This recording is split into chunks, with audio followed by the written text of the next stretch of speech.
Alright there, cats and kittens. Our third in our little whiskey trifecta today that I'm doing. Here it is, Innis Gunn Highland Cask, oak aged beer. This is one of their specialty beers, released once a year.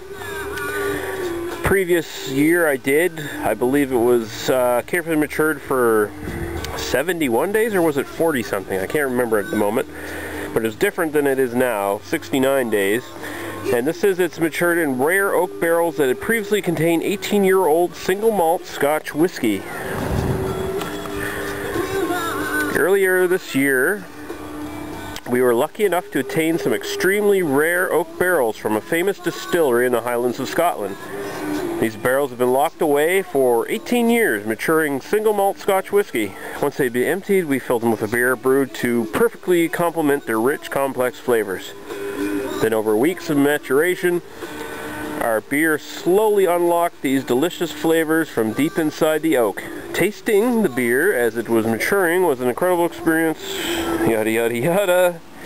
We think you're gonna like it. It's super awesome. Usual bullshit.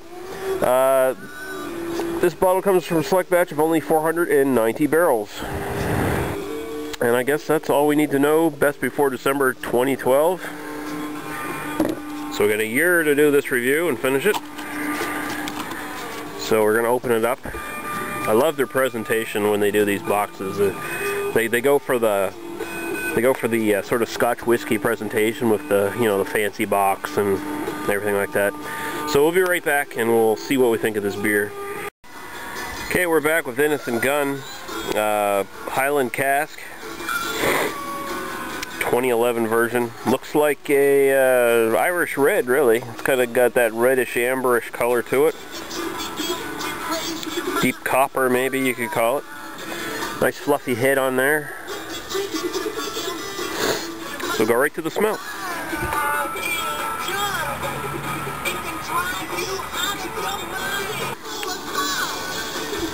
It smells more like a bourbon than it does a Scotch, actually.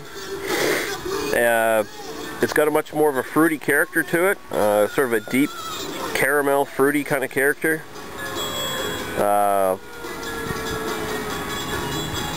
I'm thinking this must be from like a Speyside malt or something along those lines. There's no real smokiness or anything to the character. There's a hint of wood, big vanilla smell there.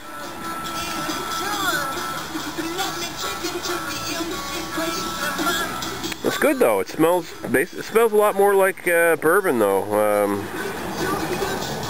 That oakiness comes out a little bit, but it's mostly sort of like molasses, caramel, fruity kind of bourbon smell, and it's got that wood and vanilla backing it up. So we'll go right to the taste now. Pretty thick mouthfeel.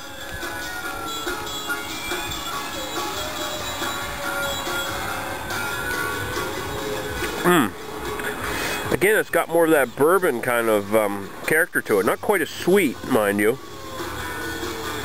It's like some typical bourbons. Much more big on like the fruit notes, but not as sweet. It's got more of that caramel. I dare say some like cherry and chocolate sort of coming out. Really dry finish. That woodiness really comes out in the end.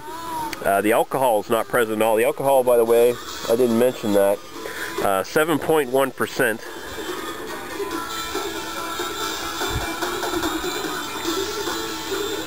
It tastes like a basically an amped up version of the regular Innis Gunn.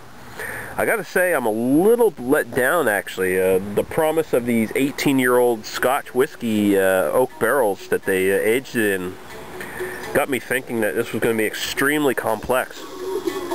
And it's not really all that complex. Like, it is, but it's not, it's not overly complex. It's not something it's not what I thought it was going to be, basically. That being said, it's a really good beer. Goes down very smooth, like I said, no alcohol, fairly thick mouthfeel.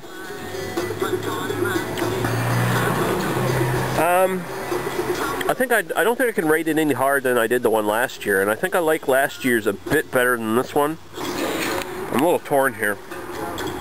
I do like last year's better than this one. There's just, I don't know, I was expecting more. It's still a really good beer. I'm going to have to say 3.5 out of 5, actually. Pains me to say that about an Innis Gunn brew, but, you know, if it's not up to specs with some of their other stuff, then it's not. That's all you can say about it. That dryness is also starting to get a bit too big, I think. It's quite not as balanced. Kind of escapes the maltiness up front.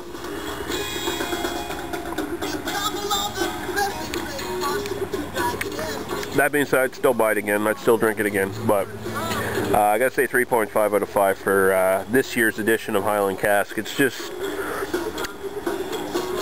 not quite as good as last year's, I'd say. The promise was there, but it didn't live up to the promise, I guess. Alright guys, we'll see you later.